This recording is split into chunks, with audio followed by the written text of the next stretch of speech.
लोकसभा चुनाव प्रचार करीब 2.5 महीने चला और इस दौरान पूरे देश में पीएम मोदी के साथ कोई नेता छाया रहा तो वो नेता है सीएम योगी आदित्यनाथ। योगी आदित्यनाथ ने यूपी समेत देश भर में धुआंधार रैलियां की, प्रचार प्रसार किया और बीजेपी के पक्ष में माहौल बनाते हुए नजर आए। आइए आपको एक रिपोर्ट के जरिए दिखाते हैं कि इस पूरे चुनावी प्रचार प्रसार के दौरान सीएम योगी आदित्यनाथ कितने सक्रिय रहे।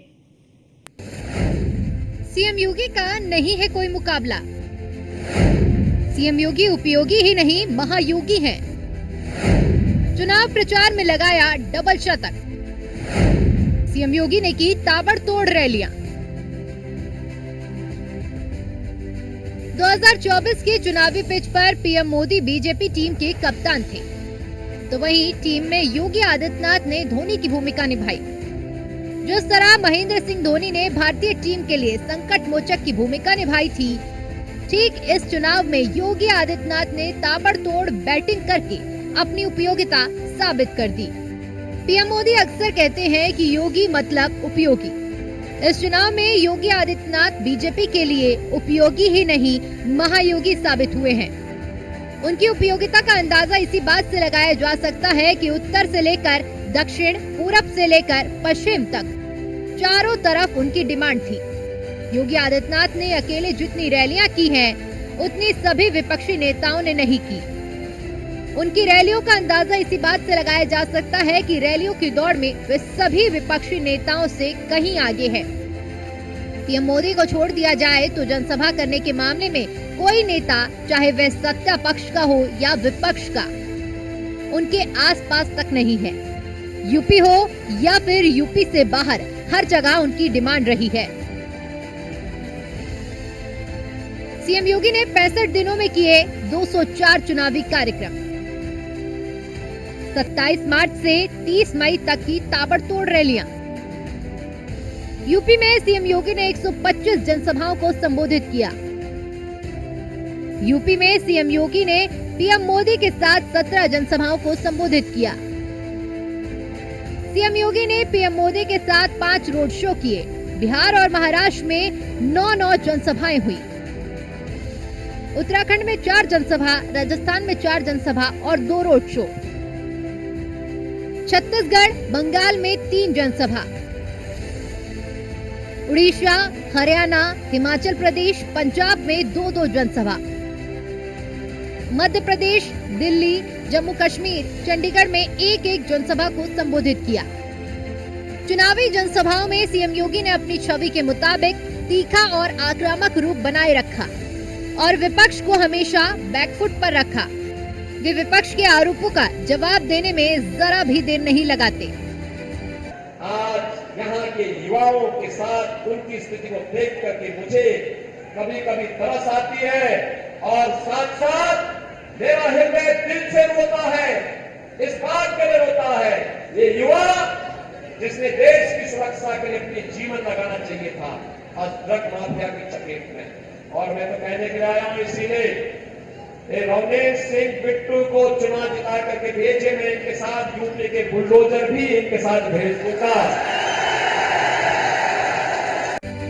2024 लोकसभा चुनाव में सीएम योगी आदित्यनाथ ने अपनी उपयोगिता साबित कर दी है। यूपी के साथ दूसरे राज्यों के उम्मीदवारों ने भी सीएम योगी की डिमांड की। उससे जहां पर सीएम योगी का कद पार्टी के साथ देश की सियासत में भी बढ़ा है। Bureau report, news 1 India. तो हमने आपको इस रिपोर्ट के जरिए दिखाया कि किस तरह सीएम योगी आदित्यनाथ चुनाव से पहले और चुनाव के दौरान कितने सक्रिय रहे और ताबड़तोड़ न केवल उत्तर प्रदेश में बल्कि देश के कई राज्यों में रैलियां की और बीजेपी प्रत्याशी के लिए जनता से वोट करते हुए नजर आए। यूपी में जो मिशन 80 का लक्ष्य रखा गया, आप देख भी रहे होंगे कि जब यूपी में मिशन 80 का लक्ष्य रखा गया था तो उसके बाद से ही सीएम योगी आदित्यनाथ की ताबड़तोड़ रैलियां शुरू हो गई थी, जनसभाएं शुरू हो गए थे और भीषण गर्मी में भी एक तरफ जहां आप इंडी गठबंधन के रैलियों को देख रहे होंगे, आपने एक तस्वीर देखी होगी राहुल गांधी की, जिसमें राहुल गांधी और अखिलेश यादव साफ तौर पर मंच पर नजर आते हैं और राहुल गांधी को इतनी गर्मी लगती है कि वो जिस बोतल में पानी पी रहे होते उसी बोतल को वो अपने सिर पे भी डाल देते हैं। और आपने सीएम योगी आदित्यनाथ को देखा होगा कि भीषण गर्मी में भी ना उनके जोश में कोई कमी नजर आई, ना उनके चुनाव प्रचार में कोई कमी आई। अंतिम दिन तक, यानी कि कल जब इस चुनाव प्रचार का अंतिम दिन था, तो कल भी वो 2 राज्यों के दौरे पर गए थे, हिमाचल प्रदेश और पंजाब। वहां पर भी उन्होंने कई जनसभाओं को संबोधित किया और उसी अंदाज में, उसी क्षमतावान के रूप में वो साफ तौर पर नजर आए, उतने ही सक्रिय नजर आए जितना चुनाव के पहले थे और चुनाव के दौरान। उनके भाषण में, उनकी आक्रामकता में किसी भी प्रकार की कोई कमी नजर नहीं आई। गर्मी भी उनके इस जोश को कम नहीं कर पाया। और आपने देखा भी होगा कि भीषण गर्मी के बीच में भी जब सीएम योगी आदित्यनाथ चुनावी जनसभाओं को संबोधित कर रहे थे, तो लोगों को भी वो प्रेरित कर रहे थे। और हमारे साथ हमारे संवाददाता एसके वाजपेयी हमारे साथ जुड़ चुके हैं। एसके वाजपेयी, सीएम योगी आदित्यनाथ जिस तरह से पूरे चुनाव में सक्रिय रहे, क्या आपको लगता है कि उनकी ये सक्रियता ही विपक्ष के लिए एक भारी पड़ता हुआ नजर आ रहा है?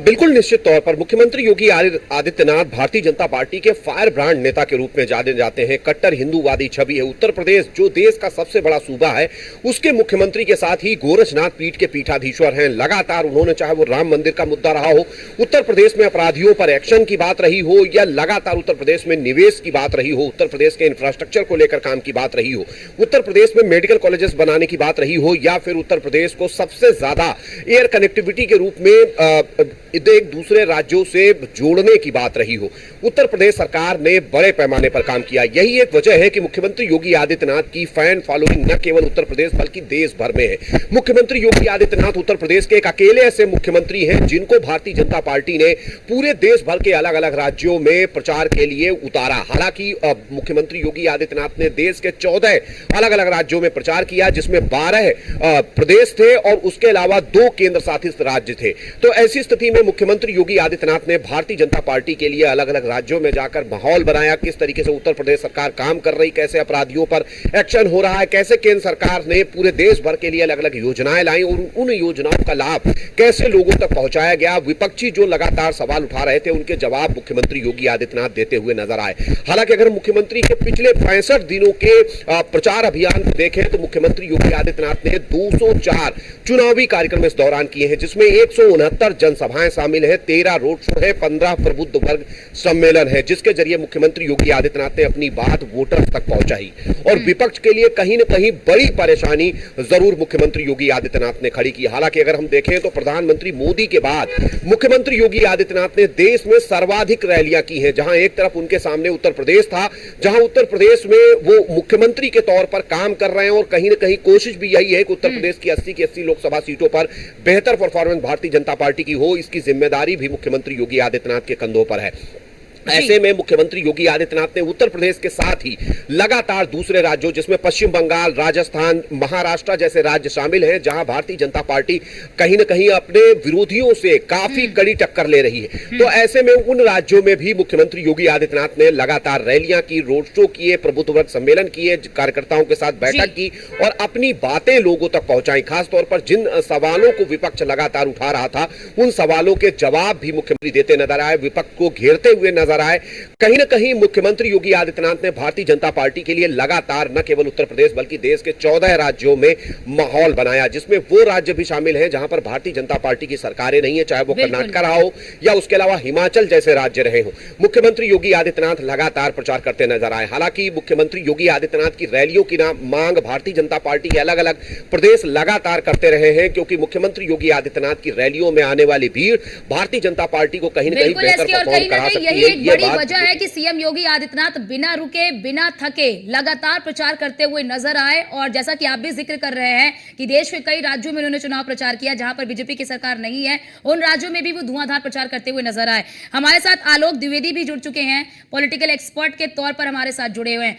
आलोक जी, अगर हम बात कर ले सीएम योगी आदित्यनाथ की, तो क्या आपको लगता है कि सीएम योगी आदित्यनाथ जो है वो बीजेपी के लिए उपयोगी हैं? और जो मिशन 80 का लक्ष्य रखा गया था, सीएम योगी आदित्यनाथ की सक्रियता और ये मिशन 80 का जो लक्ष्य है वो यानी कि दोनों ही परस्पर एक दूसरे के साफ तौर पर नजर आए। देखिए, अनडाउटेड इस लोकसभा चुनाव में योगी आदित्यनाथ जी ने 2019 से ज्यादा मेहनत की है। उत्तर प्रदेश की सभी 80 लोकसभा सीटों पर योगी आदित्यनाथ कम से कम 4 से 5 बार गए हैं। हाँ, पश्चिमी जो शुरू हुआ, पश्चिमी शुरू हो गए, पूर्वांचल में इस समय वोटिंग हो रही है। योगी आदित्यनाथ जो पश्चिम से लेकर पूरा उत्तर तक, पूरा पूर्वांचल पूरा मत दिया है। और ये तो इसमें कोई दो राय नहीं कि योगी की डिमांड जो है दूसरे राज्यों से भी आती रही है। अभी कल ही योगी आदित्यनाथ हिमाचल प्रदेश में थे, मनोहर ठाकुर को वहां पर प्रचार कर रहे थे। तो योगी की डिमांड सभी राज्य, योगी ने बिहार में भी सभा की है, योगी ने मध्य प्रदेश सभा की है, राजस्थान में की है। तो योगी की डिमांड तो सभी जगह से आ रही है। और योगी आदित्यनाथ इस समय भारतीय जनता पार्टी के सबसे फायरब्रांड नेता है, इसमें कोई संदेह नहीं है। और सबसे मजबूत अगर सीएम देखा जाए इस समय पूरे देश भर में, तो योगी का कोई मुकाबला नहीं है। योगी आदित्यनाथ इस समय सबसे एक मजबूत और कद्दावर सीएम है। और भाजपा के जो अगली पंक्ति के नेता है उसमें योगी आदित्यनाथ आगे खड़े नजर आ रहे हैं। जी, एसके आपके पास आऊंगी। एसके, साफ तौर पर अगर ये देखा जाए तो सीएम योगी आदित्यनाथ ने तो ताबड़तोड़ रैलियां की ही, लेकिन क्या आपको लगता है कि जिस तरह की सक्रियता सीएम योगी आदित्यनाथ की रही इस पूरे प्रचार के दौरान, क्या उस तरह की सक्रियता विपक्ष की नजर आई? बिल्कुल, अगर हम देखें तो विपक्ष के लिए मुख्यमंत्री योगी आदित्यनाथ से प्रचार कार्यक्रमों में मुकाबला कर पाना काफी असंभव है, क्योंकि उसकी एक वजह है।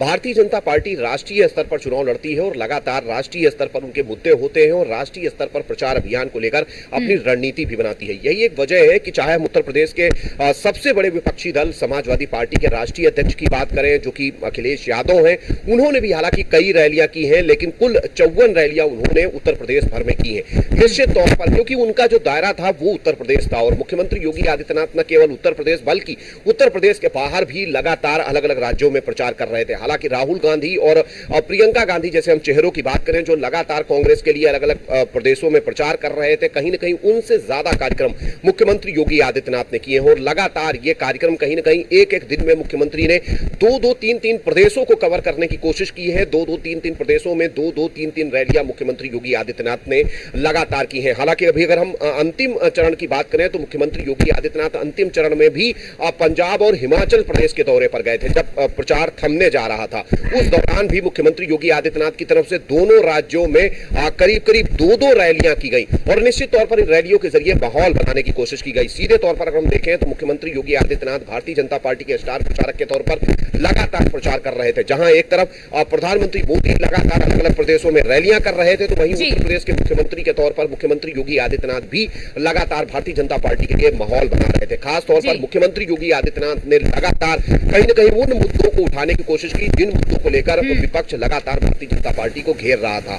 उन चीजों के जवाब भी देने की कोशिश की। हालांकि इसका फायदा भारतीय जनता पार्टी को कितना मिलेगा? बिल्कुल एसके, और हमने देखा भी कि किस तरह से विपक्ष के हर एक मुद्दा विपक्ष उठाता था उसका किस तरह से आक्रामक तरीके से सीएम योगी आदित्यनाथ जवाब देते हुए नजर आए। शमशी आजाद नेता है बीजेपी के, वो भी हमारे साथ जुड़ चुके हैं। शमशी जी, सीएम योगी आदित्यनाथ की इस सक्रियता से क्या लगता है कि मिशन 80 का जो लक्ष्य आपने यूपी में रखा है वो प्राप्त हो पाएगा 4 जून को? जी निश्चित ही देखिए अर्चना, भारतीय जनता पार्टी का मिशन और विजन जो होता है उसके साथ पूरा पन्ना प्रमुख से लेकर राष्ट्रीय अध्यक्ष तक लगातार मंथन करते रहते, परिश्रम करते रहते, जमीन पर जाकर, ग्राउंड जीरो पर जाकर, सतह पर जाकर काम करते हैं और जनता के साथ कहीं ना कहीं मित्रता बना लेते हैं। बार बार जाने से ये होता है कि मतदाता सिर्फ मतदाता नहीं रहते, बल्कि भारतीय जनता पार्टी के कार्यकर्ता और मतदाताओं के बीच में एक अटूट रिश्ता हो जाता है। उसके बाद जब हम वोट की मांग करते हैं तो वो खुद कहते हैं, सहज स्वीकार करते हैं कि आपकी पार्टी कार्यकर्ता अभी उस दिन आए थे, अभी उस दिन आए थे। तो ये बातें जो है कहीं ना कहीं भारतीय जनता पार्टी के मनोबल को बढ़ाती है। और लगातार जो नेता है उत्तर प्रदेश में आप देखिएगा कि चाहे योगी आदित्यनाथ हो, चाहे प्रदेश अध्यक्ष भूपेंद्र चौधरी जी हो, चाहे हमारे जो है संगठन अध्यक्ष जो है धर्मपाल जी हो, ये सारे लोग, स्वतंत्र सिंह हो, जितने भी लोग, AK शर्मा जी हैं, अध्यक्ष शंकर सिंह है, ये सारे नेता, ब्रिजेश पाठक जी और केशव प्रसाद मौर्य जी, ये सारे वो नेता हैं कि जिनके पीछे भीड़ चलती है। उनकी एक झलक देखने के लिए, उनको एक झलक पाने के लिए भीषण गर्मी में, तपती हुई दोपहरी में भी आप अगर 44 डिग्री के पार भी टेम्परेचर है, लेकिन उनको अगर पता चलता है कि केशव प्रसाद मौर्य या भारतीय जनता पार्टी के किसी नेता की मीटिंग है तो उसमें कहीं ना कहीं से वो पहुंचने की कोशिश करते हैं सारे कामों को छोड़कर। तो इसी वजह से लगता ही है कि भारतीय जनता पार्टी में अभी भी जो मोदी जी का चेहरा था, जो उत्तर प्रदेश में योगी जी का चेहरा है, और जो भारतीय जनता पार्टी पे लोगों ने विश्वास 2 बार किया है,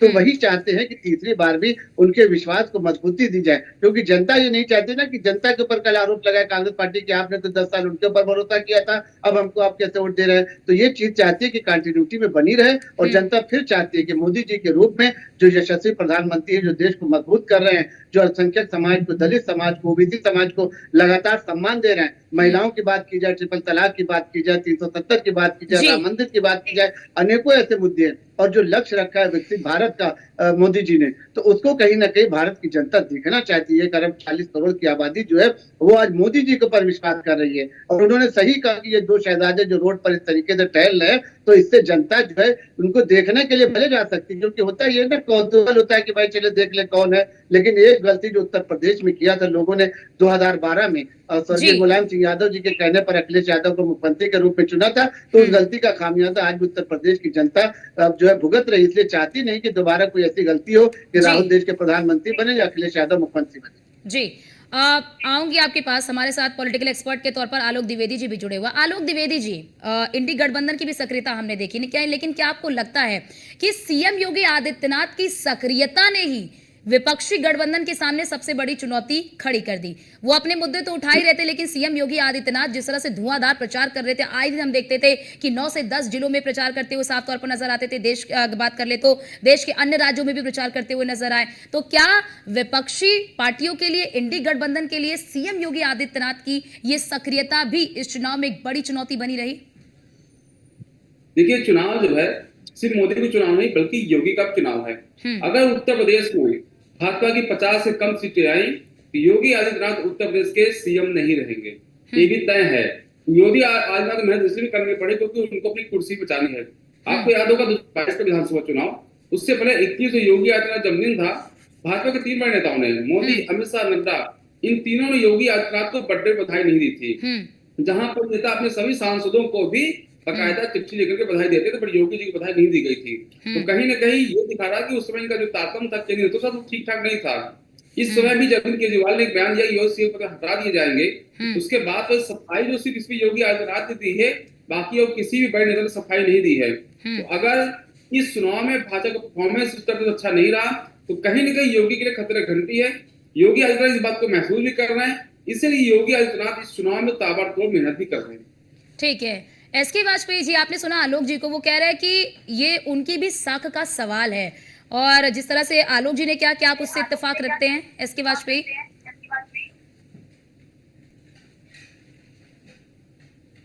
बात सही है, क्योंकि अगर हम देखें तो भारतीय जनता पार्टी केंद्र की सत्ता में 2 अपने पंचवर्षीय पूरे कर चुकी है और तीसरी पंचवर्षीय के लिए मैदान में। अगर हम उत्तर प्रदेश की बात करें जो देश का सबसे बड़ा सूबा है और हमेशा उत्तर प्रदेश ने केंद्र की सत्ता में किसी भी पार्टी की सरकार बनाने में अहम भूमिका निभाई है, चाहे वो 2009 में 21 सीटें देकर कांग्रेस की सरकार बनाने की बात हो या उसके बाद 2014 में 73 सीटें देकर भारतीय जनता पार्टी और उसके गठबंधन की सरकार बनाने की बात रही हो। तो निश्चित तौर पर भारतीय जनता पार्टी के लिए उत्तर प्रदेश काफी अहम है और उस सूबे के मुख्यमंत्री हैं योगी आदित्यनाथ। तो ऐसे में कहीं ना कहीं उनके लिए एक चुनौती जरूर होगी कि जब उत्तर प्रदेश में भी भारतीय जनता पार्टी की सरकार अपनी दूसरी पंचवर्षीय में चल रही हो और केंद्र में 2 पंचवर्षीय पूरे कर चुकी हो, तो ऐसे में एंटी इनकम्बेंसी भी होगी, बहुत सारे ऐसे मुद्दे भी होंगे, लोगों की कुछ चीजों को लेकर नाराजगी भी होगी और बड़े पैमाने पर जिन योजनाओं का लाभ लोगों तक पहुंचा है कहीं ना कहीं वो मैसेज भी ज्यादा से ज्यादा लोगों तक पहुंचाने की भी चुनौती होगी। तो ऐसे में ये बहुत सारी चीजें थी जिनको लेकर मुख्यमंत्री योगी आदित्यनाथ को लोगों के बीच जाना था। और अगर हम उत्तर प्रदेश की बात करें तो लगभग हर एक उत्तर प्रदेश के 75 के 75 जिलों में मुख्यमंत्री योगी आदित्यनाथ ने 1 से 2 बार दौरे किए हैं। कई बार चाहे वो प्रबुद्ध वर्ग सम्मेलन के रूप में शामिल होने के लिए वो गए हों या उसके बाद अनुसूचित सम्मेलन, पिछड़ा वर्ग सम्मेलन, अल्पसंख्यक सम्मेलन, व्यापारी प्रकोष्ठ सम्मेलन, इन सभी में वो शामिल हुए हैं। उसके बाद लगातार उन्होंने जनसभाएं भी की हैं। तो सीधे तौर पर अगर हम दूसरे किसी भी विपक्षी दल की बात करें तो उससे ज्यादा रैलियां मुख्यमंत्री योगी आदित्यनाथ ने उत्तर प्रदेश के लगभग 80 की 80 लोकसभा सीटों पर की और कोशिश की है कि कम से कम हर सीट पर उपस्थिति दर्ज कराई जाए। वहीं अगर हम विपक्ष के नेता की बात करें अखिलेश यादव की, तो उन्होंने कुल 54 कार्यक्रम किए हैं और सीधे तौर पर हम देखें तो उत्तर प्रदेश में 75 जिले हैं और 80 लोकसभा सीटें हैं। मतलब बिल्कुल साफ है कि उन्होंने सिलेक्टेड जगहों पर अपनी रैलियां और कार्यक्रम किए हैं। मतलब ना तो वो 75 जिले पहुंच सके, ना तो उत्तर प्रदेश की 80 लोकसभा सीटों तक पहुंच सके। कुछ कमो बेश यही स्थिति कांग्रेस की भी है, क्योंकि कांग्रेस को उत्तर प्रदेश में सिर्फ 17 ही सीटें गठबंधन के दौरान मिली थी। तो ऐसे में कांग्रेस ने भी बहुत ज्यादा सीटों पर जाकर प्रचार नहीं किया, कुछ एक सीटों पर ही वो सीमित रहे। तो ऐसे में मुख्यमंत्री का एक दो जगह ही हमने देखा कि जहां पर संयुक्त कोई रैली हुई हो, बाकी अन्य सीटों पर जैसा कि आप भी जिक्र कर रहे हैं कि सभी सीटों पर उस तरह से चुनाव प्रचार नहीं किया गया, जबकि सीएम योगी आदित्यनाथ एक सीट पर कई बार चुनाव प्रचार करते हुए नजर आए। शमशी आजाद जी, आपने सुना साफ तौर पर आलोक जी ने कहा कि सीएम योगी आदित्यनाथ इसलिए पसीना बहा रहा क्योंकि जिस तरह से अरविंद केजरीवाल ने बयान दिया उनकी कुर्सी को लेकर, तो सीएम योगी आदित्यनाथ के कंधे पर एक बड़ी जिम्मेदारी 80 के लक्ष्य को प्राप्त करना है और इसीलिए वो इतना पसीना बहा रहे, वरना उनकी कुर्सी चली जाएगी। आलोक द्विवेदी जी ने कहा है, क्या आपको लगता है कि यही वजह है? तो द्विवेदी जी की इस बात से मैं कतई सहमत नहीं हूँ कि उनकी साख दांव पे लगी, लेकिन ये जो उन्होंने कहा कि राहुल जी के बयानों का उन्होंने समर्थन किया, तो मैं इसको सिरे से खारिज करता हूँ। ऐसा नहीं है। जीत हार अपनी जगह पे है, वो भी चुने हुए मुख्यमंत्री, जनता ने उनको उत्तर प्रदेश में चुना है और दूसरी बार चुना है। तो ऐसा नहीं कि पार्टी के लिए जो है पार्टी उनको जो है चुनाव हारने के बाद निकाल देगी, उत्तर प्रदेश में सीटें कम आएंगी तो उनको निकाल देगी। ये विपक्ष की बात है, राहुल गांधी की बात है और आलोक द्विवेदी जी का अपना मत होगा।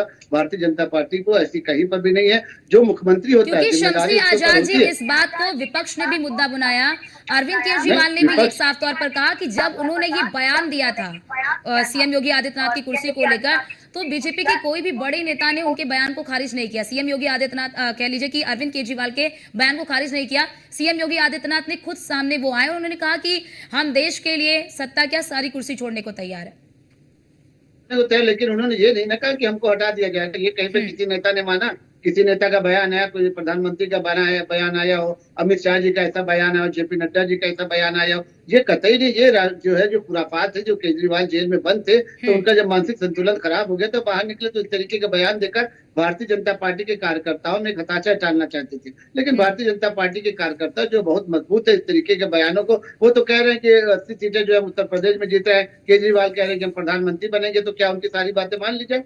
ऐसा कतई पे नहीं है। आपने देखा होगा कि दिल्ली में भले कांग्रेस पार्टी के साथ उनका गठबंधन हो, लेकिन सारे उत्तर यहाँ जब पंजाब की तरफ आप बढ़ते तो आप देखिए आम आदमी पार्टी किस तरीके से कांग्रेस की बुराइयां निकाल रही है। तो ये ऐसे ही है, जिस तरीके से दोहरा इनका चरित्र है वैसे ही इनका जो है दोहरी राजनीति है, तुष्टीकरण की राजनीति, सिर्फ और सिर्फ ये जो है जनता को बरगलाने की राजनीति, भ्रमित करने की राजनीति है। ये जरूर है कि मुख्यमंत्री जो है उनकी साख सिर्फ उत्तर प्रदेश नहीं है। इसी से आप अंदाजा लगा सकते हैं ना कि अगर योगी जी को ऐसा लगा होता तो उत्तर प्रदेश छोड़ के बाहर क्यों जाते? महाराष्ट्र का दौरा, गोवा का दौरा, कश्मीर का दौरा, पंजाब का दौरा, दिल्ली का दौरा क्यों करते? तो ये बात समझदार आदमी खुद समझ सकता है कि अगर उनको डर होता तो उत्तर प्रदेश छोड़ के कहीं ना जाते।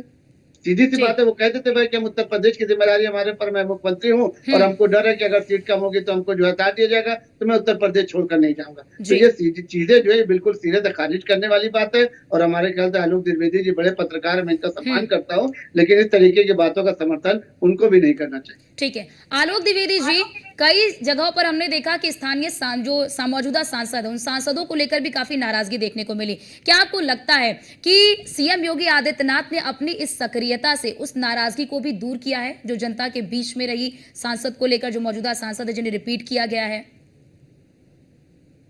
योगी आदित्यनाथ इस चुनाव में बहुत ही ज्यादा मेहनत की है, उम्मीद के मुताबिक बहुत ज्यादा मेहनत की जो है।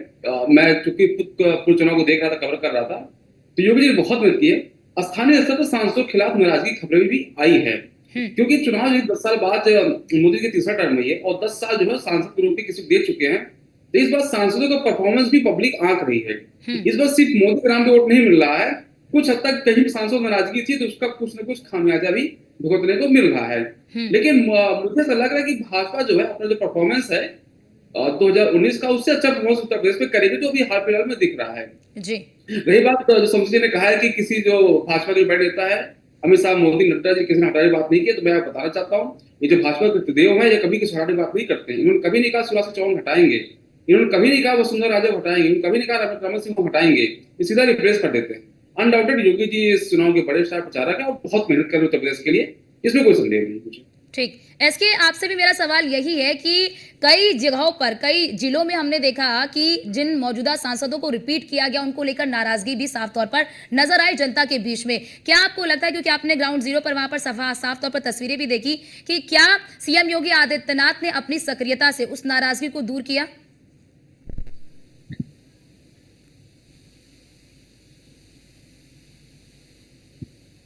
इसकी आवाज आ रही है आपको?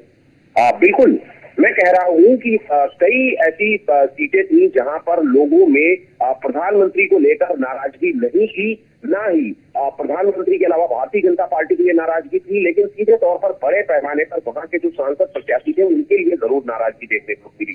हालांकि मुख्यमंत्री योगी आदित्यनाथ उत्तर प्रदेश के मुख्यमंत्री भी हैं, उत्तर प्रदेश की सरकार चला रहे हैं, तो ऐसे में कहीं न कहीं उनकी जिम्मेदारी जरूर थी कि ऐसी सीटों पर बेहतर परफॉर्म किया जाए। हालांकि उन्होंने सीटों पर जाकर अलग अलग तरीके से लोगों को मैसेज देने की कोशिश की कि भारतीय जनता पार्टी की डबल इंजन की सरकार है, किस तरीके से काम किया जाएगा, कैसे उन लोगों की चीजों को पूरा किया जाएगा, जो नाराजगी उसको कैसे दूर की जाएगी। ये बहुत सारी चीजें मुख्यमंत्री योगी आदित्यनाथ ने अपने प्रचार के अभियान के दौरान अलग अलग लोकसभा सीटों पर कहीं न कहीं मैसेज जरूर दिए। हालांकि इसका फायदा कितना मिला है, ये जब 4 तारीख को नतीजे आएंगे तब सारी चीजें साफ होंगी। लेकिन एक चीज जरूर है कि मुख्यमंत्री योगी आदित्यनाथ ने अपने स्तर पर लगातार, चाहे वो उत्तर प्रदेश हो या देश के बाकी के 13 राज्य रहे हों, जहां जिसमें 2 केंद्र शासित प्रदेश शामिल है, जिसमें लगातार मुख्यमंत्री योगी आदित्यनाथ ने अपने प्रचार अभियान को लगातार आगे बढ़ाया है। तो कहीं न कहीं देखना यह है कि इन प्रचार अभियानों का भारतीय जनता पार्टी को कितना फायदा बिल्कुल बिल्कुल इसके अब देखना यही होगा कि इस प्रचार अभियान का कितना फायदा मिला है, योगी बीजेपी के लिए कितने उपयोगी साबित हो पाए हैं। फिलहाल ये 4 जून को जब तस्वीरें निकलकर सामने आएंगी तब पता चलेगा। फिलहाल आप सभी का बहुत शुक्रिया हमारे साथ जुड़ने के लिए और अपना अपना पक्ष रखने के लिए और बताने के लिए कि सीएम योगी आदित्यनाथ ने किस तरह से मेहनत की है, कितने वो सक्रिय रहे हैं जब चुनाव की तारीखों का ऐलान नहीं हुआ था उससे पहले और पूरे चुनाव प्रचार के दौरान। फिलहाल रुकते हैं छोटे से ब्रेक के लिए, फौरन हाजिर होते हैं। आप देखते रहिए न्यूज़ 1 इंडिया।